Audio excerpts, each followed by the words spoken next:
నేను చూసాను ఎన్ని కలర్లు ఉన్నాయి అని అంటే 2 కలర్లు దండక ఉన్నాయి, 3వ కలరు తెల్ల కలరు కింద వేలాడబెట్టున్నది. ఎందుకంటే 2 కలర్లు వేస్తే అది బీజేపీ జెండా అవుతుంది అనేటువంటి ఆలోచనతోటి నేను వేయించుకోవద్దు అనుకున్నా. అక్క మీరు వద్దంటారని కింద తెల్లది కూడా నేను అటాచ్ చేశానని చెప్పి వేయడం జరిగింది.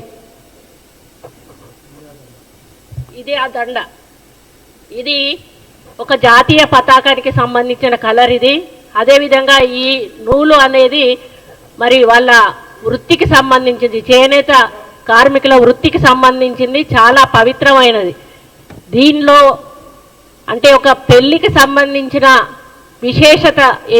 విశిష్టత ఇందులో ఏమీ లేదు. ఇది ఈ నూలు అనేది లేకపోతే ఈరోజు మన మానాలు అనేటివి ఉండేటివి కావు. ఈరోజు మనం అందరం బట్ట కట్టుకొని తిరుగుతూ ఉన్నామంటే కేవలం ఈ నూలు వల్ల, చేనేత కార్మికులు నేస్తున్న నేత బట్ట వల్ల అనేది మనం అందరం కూడా గుర్తించాల్సిన అవసరం ఉన్నది. నా బాధ ఏంటంటే ఒక మహిళగా నన్ను చాలా అసహ్యంగా ఈ విధంగా పోస్ట్ పెట్టి సోషల్ మీడియాలో చాలా దురదృష్టకరమైన, చాలా ఇబ్బందికరమైన పోస్ట్ పెట్టి ఈ ఫోటోను పెట్టి వీళ్ళకు షాదీ ముబారక్ ఎవరిచ్చారు అని చెప్పి ఒక అక్రమమైన మాటగా దాన్ని చిత్రీకరించి చాలా అవమానపరచడం నాకు చాలా బాధను కలిగిస్తూ ఉంది. నిన్నటి నుంచి కూడా నేను అన్నం తినలేదు, నిద్రపోలేదు. ఒక మహిళగా ఈరోజు వాళ్ళ ఇంట్లో తల్లులు ఉన్నారు, చెల్లెళ్ళు ఉన్నారు, బిడ్డలు ఉన్నారు. టీఆర్ఎస్ వాళ్ళందరూ కూడా ఈరోజు కొంత గ్యాంగ్ను ఏర్పాటు చేసుకొని ఈరోజు వాళ్ళ అధికారం పోయిన పిచ్చిలో ఏం చేస్తున్నారో అర్థం కాకుండా ఒకసారి సీతక్క మీద ట్రోలింగ్ చేశారు, ఒక గిరిజన మహిళను పెట్టుకొని పొన్నం ప్రభాకర్ తోటి, ఇంకోసారి మేయర్ విజయలక్ష్మి గారిని ట్రోల్ చేశారు అక్కడ బోనాల పండుగ దగ్గర. ఈరోజు ఒక దండ, ఒక అన్న సమస్యలు చెప్పి ఒక చెల్లికి అన్నకి రాఖీ కడుతుంది చెల్లె. అదే పద్ధతిలో ఒక అన్న, అది పూలదండ కూడా కాదు, పూలదండ వేసుకుంటే తప్పు, నేను ఎక్కడ కూడా పూలదండలు వేసుకోను. శాలువాలు కప్పితే తప్పు కాదు, నూలు దండ వేస్తే అసలు కూడా తప్పు కాదు. దాన్ని ఈ విధంగా చిత్రీకరించి మానసికంగా నిన్నటి నుంచి నేను ఆవేదనతో ఉన్నాను. ఆ ఆవేదనను అర్థం చేసుకున్నమ్మా పద్మశాలి కుటుంబ సభ్యులందరూ కూడా వచ్చి ఇక్కడ ప్రెస్ మీట్ పెట్టి సోషల్ మీడియా మీద దౌర్జన్యం చేస్తూ ఉన్నారు. అటువంటి సోషల్ మీడియాను నిరసిస్తూ ఒక ప్రజాస్వామ్య పద్ధతిలో వాళ్ళెళ్ళి టీఆర్ఎస్ భవన్ ముందు social media, BRS social media అని దహనం చేస్తూ ఉంటే రాక్షసుల్లాగా లోపల నుంచి వచ్చి తిరిగి మా వ్యక్తుల మీదనే దండయాత్ర చేశారు. మా వాళ్ళు లోపలికి వెళ్ళలేదు, కేవలం రోడ్డు మీద బయట చేస్తున్న కార్యక్రమాన్ని వాళ్ళు వచ్చి మీద పడి కొట్టడం జరిగింది. అంటే ఎంత దార్శికం చేస్తూ ఉన్నారో ఈరోజు అర్థమవుతా ఉంది. దీని వెనకాల ఎటువంటి వ్యక్తులు ఉన్నారో మీ అందరికీ కూడా తెలుసు. ఈరోజు 10 సంవత్సరాల అధికారం తర్వాత అధికారం కోల్పోయి పిచ్చి పట్టి మరి ఏం చేస్తున్నారో అర్థం కాకుండా దుర్మార్గమైనటువంటి ప్రచారాలు సోషల్ మీడియా ద్వారా చేసి అసలు అంటే చెప్పలేని విధంగా అభ్యంతరకరమైనటువంటి వ్యాఖ్యలు చేస్తూ ఆ ఫోటోలు పెడుతూ ఆ విధానం ఏదైతే ఉందో మరి చాలా బాధ కలిగిస్తూ ఉంది. నేను అదే అడుగుతా ఉన్నాను కేటీఆర్ని, అయ్యా నీ చెల్లె మొన్నటి వరకు కూడా జైల్లోకి పోయి వచ్చింది, నీ చెల్లె జైలుకు పోతే నీకు ఎంత బాధ ఉందో నీకు తెలీదా? నేను ఆడదాన్ని, మరి నా మీద ఈ విధంగా అసభ్య ప్రచారం చేస్తే మరి ఏ విధంగా బాధపడతానో నీకు అర్థం కాలేదా? మరి ఈరోజు సోషల్ మీడియాని డబ్బులు ఇచ్చి పెంచి పోషించి వాళ్ళని ఇష్టం ఉన్నట్టుగా రాయండ్రా అని చెప్పి సమాజం మీద వదిలిపెట్టి ఇష్టానుసారంగా రాతలు రాయిస్తూ ఈరోజు ఒక గౌరవప్రదమైనటువంటి మంత్రి అయిన నన్ను కూడా ఈరోజు అసభ్య పదజాలంతో సోషల్ మీడియాలో ట్రోల్ చేయడం అనేది, ట్వీట్ చేయడం అనేది నేను జీర్ణించుకోలేకపోతూ ఈరోజు ఈ వేదిక మీద నుంచి టీఆర్ఎస్ నాయకులను, కేటీఆర్ని, హరీష్ రావుని, కేసీఆర్ని అందరినీ ఒకటే ప్రశ్నిస్తూ ఉన్నాను. మీ ఇంట్లో ఆడవాళ్ళు ఉన్నారు, ఇదే పద్ధతిలో మీ ఇంటి ఆడవాళ్ళ మీద ట్రోల్ చేస్తే ఏ విధంగా ఉంటుందో ఒక్కసారి ఆలోచించాల్సిన అవసరం ఉన్నది. మీరు 10 సంవత్సరాలు మంత్రులుగా ఉన్నారు, అధికారంలో ఉన్నారు, మహిళలకు గౌరవం ఇవ్వాల్సిన అవసరం మీకున్నది. మహిళలకు ఉచిత బస్సు పెడితే అంటాడు కేటీఆర్ డిస్కో డాన్స్ చేసుకోవడానికి మహిళలకు ఉచిత బస్సులు పెట్టిందా అని అంటాడు. ఒక ఆమె నాకు ముగ్గురు బిడ్డలు, అయ్యా నాకు సహాయం చేయండి అంటే నువ్వెవరి కోసం కన్నావు బిడ్డలను, సమాజం కోసం కన్నావా నా కోసం కన్నావా అనేటువంటి మాట కేటీఆర్ మాట్లాడతాడు. అంటే వాళ్ళకు మహిళలు అంటే చాలా చులకన. నేను వాళ్ళ పార్టీలో మంత్రిగా మన ఎమ్మెల్యేగా ఉన్నప్పుడు ఒక్క మహిళా మంత్రిని కూడా ఇవ్వలేదు. అంటే ఇవ్వాల్సి వస్తే నాకు ఇవ్వాల్సి వస్తుంది, మరి ఆమె కొంచెం ఎక్కువ మాట్లాడుతుంది కాబట్టి ఆమెకి ఇవ్వద్దు అన్నటువంటి ఆలోచనతోటి నాకు మంత్రి పదవి కూడా ఆ రోజు ఇవ్వలేదు. ఇవ్వకపోయినా కూడా నేను ఏ రోజు కూడా మాట్లాడలేదు. ఆ రోజు నాకు ఎటువంటి అగౌరవం జరగలేదు కాబట్టి నేను ఆ పార్టీలో ఉన్నా. ఎప్పుడైతే అక్కడ అగౌరవం జరిగింది, పార్టీ టికెట్ ఇవ్వలేదు, ఆ రోజు ఇండైరెక్ట్గా మమ్మల్ని అగౌరవపరిచారు కాబట్టి వచ్చాను. కానీ రెండోసారి అధికారంలోకి వచ్చినాక టీఆర్ఎస్లో చాలా మార్పు వచ్చింది. ఆ మార్పుతోటి డబ్బులు కోట్ల రూపాయలు సంపాదించుకొని అహంకారము బలుపు వచ్చి ఆ బలుపుతోటి ఏం చేస్తున్నారో కన్ను మిన్ను కానకుండా ప్రజల సొమ్మంతా కోట్ల రూపాయలు దండుకొని ఈరోజు ఒకటేసారి అధికారం పోగానే పిచ్చి పట్టి ఈరోజు బజార్లో మనుషుల కన్నా అధ్వానం, పశువుల కన్నా అధ్వానం. పశువుల కన్నా కొంత నీతి నియమం ఉంటుంది కానీ ఈరోజు ఆ నీతి నియమాలు మరిచి పశువుల కంటే అధ్వానంగా ఈరోజు పోస్టులు పెట్టిస్తూ మరి మాలాంటి వాళ్ళని అవమానపరుస్తున్న కేటీఆర్ కబడ్దార్ అని చెప్తా ఉన్నాను. ఇక ముందు మీ సోషల్ మీడియాలో ఇట్లాంటి పోస్టులు పెడితే క్షమించేది లేదు అని కూడా చెప్తా ఉన్నాను. మా కార్యకర్తలను కొట్టినందుకు మూల్యం కూడా చెల్లించుకోవాల్సిన అవసరం ఏర్పడుతుందని కూడా చెప్తా ఉన్నాను.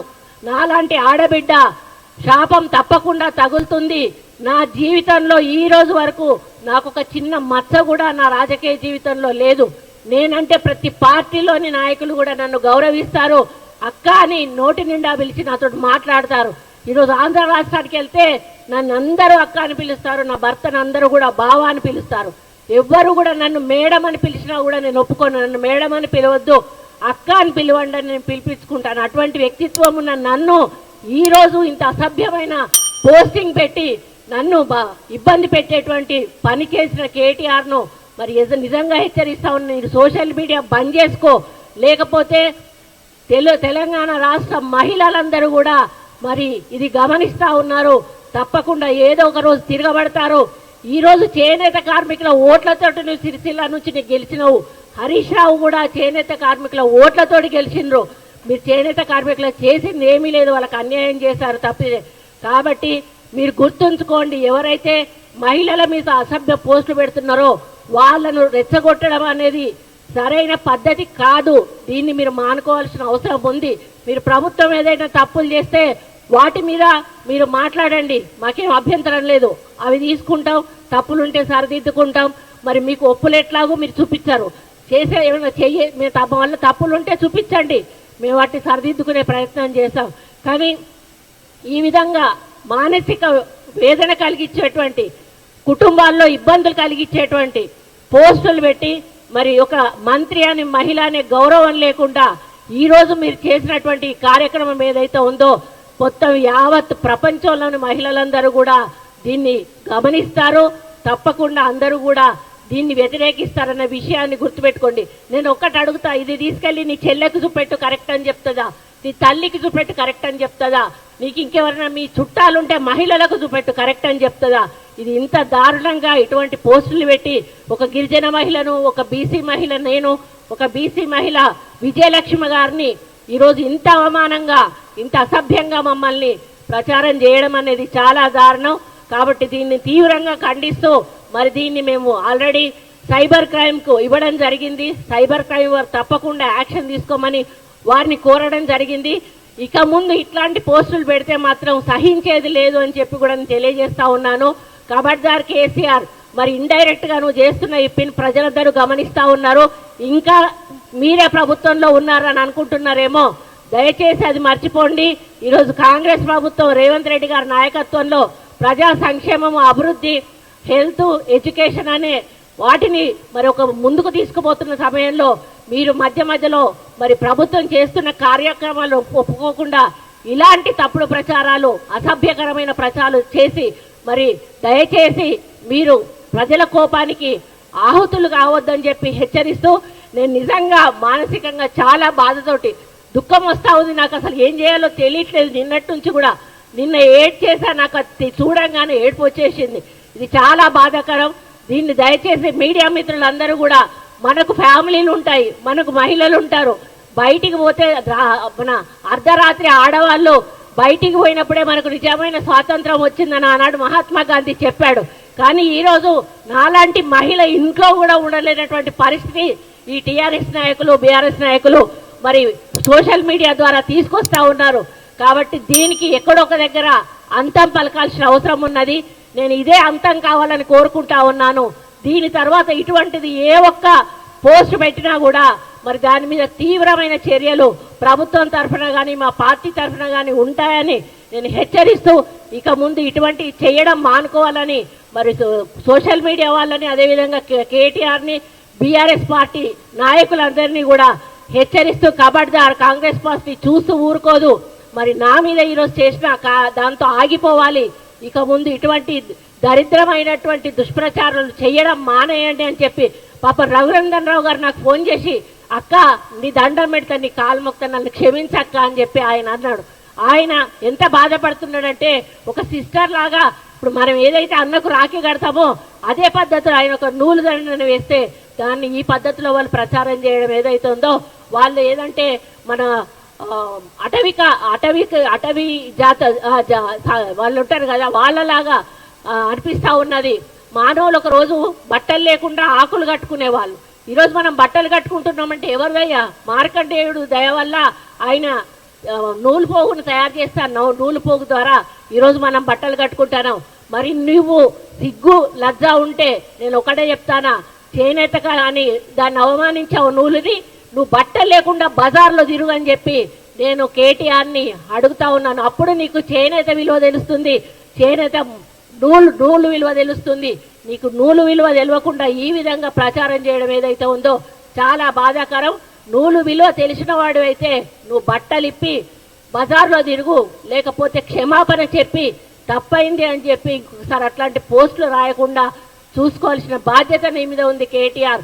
ఒకవేళ నువ్వు చేయకపోతే ఇంకోసారి ఇట్లాంటి పోస్టులు పెడితే నిన్ను బట్టలిప్పించి ఉరికిచ్చే కార్యక్రమం తప్పకుండా కాంగ్రెస్ పార్టీ కార్యకర్తలు, నాయకులు చేస్తారనే విషయాన్ని మరి మర్చిపోవద్దు అని హెచ్చరిస్తూ, మరి నేను దీన్ని చాలా తీవ్రంగా ఖండిస్తూ మనస్తాపం చెందుతూ మరి ఇవన్నీ కూడా ఇక ముందు జరగొద్దని కోరుకుంటూ సెలవు తీసుకుంటా ఉన్నా.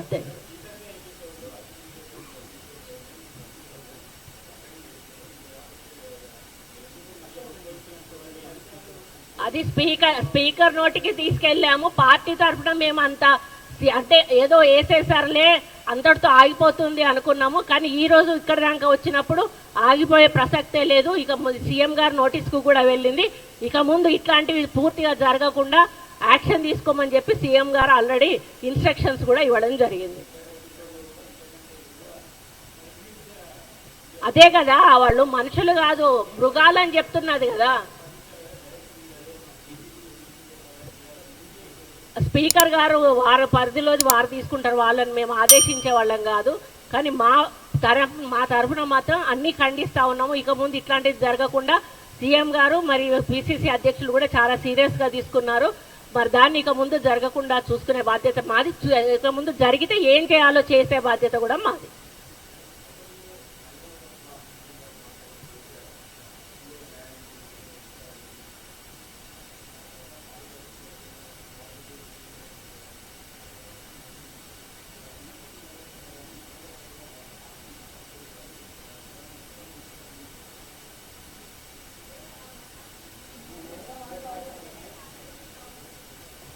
వాళ్ళు ఉన్నత వర్గానికి చెందిన బలుపు ఒకటి వాళ్ళకు ఉన్నది. బలుపు ఉంటే ఉంచుకొనియండి, పైసలు ఉంటే ఉంచుకొనియండి. కానీ ఒక అణగారిన వర్గాల ఈయన పడితే ఈరోజు వాళ్ళ ఓట్లు లేదే మీరు గెలిచారా? ఈరోజు అక్కడ చేనేత కార్మికుల ఓట్లున్నాయి, మైనారిటీ ఓట్లున్నాయి, ఎస్సీ ఎస్టీ బీసీ ఓట్లున్నాయి. ఇవన్నీ వేసుకొని ఈరోజు మీరు మరి అక్కడ గెలిచారు.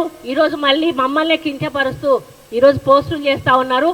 రేపు బీసీలందరూ కూడా తిరగబడితే మీకు బీసీ ఓటు ఒక్కటి కూడా రాదు. అటువంటి పరిస్థితి దయచేసి తెచ్చుకోవద్దు అని చెప్పి కేటీఆర్ గారిని హెచ్చరిస్తా ఉన్నారు.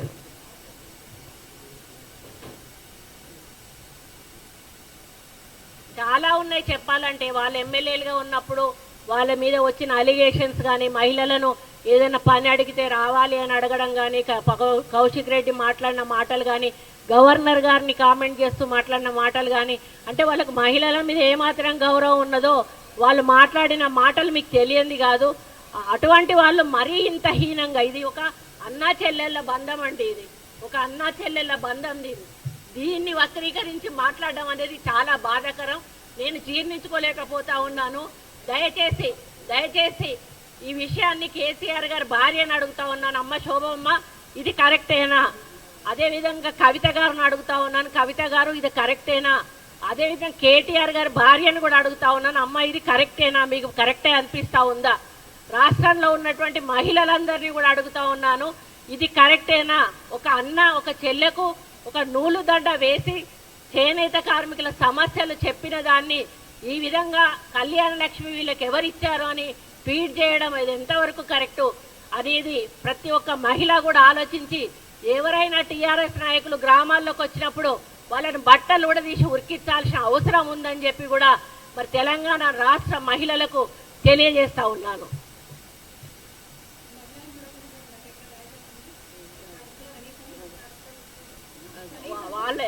వాళ్ళ ప్రజాస్వామ్య పద్ధతిలో